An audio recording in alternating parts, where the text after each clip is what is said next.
Xitoyda bir bolalar bog'chasi maktabgacha ta'limni mutlaqo yangi yo'nalishga burdi. Boshqa bolalar shunchaki o'yin o'ynab, uxlayotgan paytda bu kichkintoylar kir yuvish, ovqat tayyorlash va kiyim tikish kabi hayotiy ko'nikmalarni o'rganmoqda. Ular mustaqil bo'lish va o'z kuchiga tayanishni qadrlab, kashta tikish, qurilish kabi amaliy ishlarni bajarishmoqda. Ba'zilar buni yosh bolalar uchun og'ir deb o'ylashi mumkin. Ammo menimcha, aynan shunday yondashuv orqali jamiyatga foyda keltiradigan yetuk insonlar tarbiyalanadi. Xitoy muvaffaqiyatining siri shundamikin?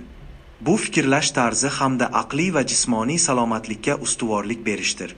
Bu bolalar yoshligidanoq mehnat qilishni, yangi ko'nikmalarni o'rganishni boshlaydi. Kun bo'yi ekranga tikilib o'tirmaydi. Ular o'z qo'llari bilan narsalar yasab ijod qilishadi. Balki endi biz ham bolalar ta'limiga yondashuvimizni qayta ko'rib chiqishimiz kerakdir. Farzandlarimizga hayotiy ko'nikmalarni o'rgatish orqali ularni kelajak g'oliblariga aylantira olamiz. Shubhasiz, bu tarbiya modeli e'tiborga loyiq. Siz nima deysiz?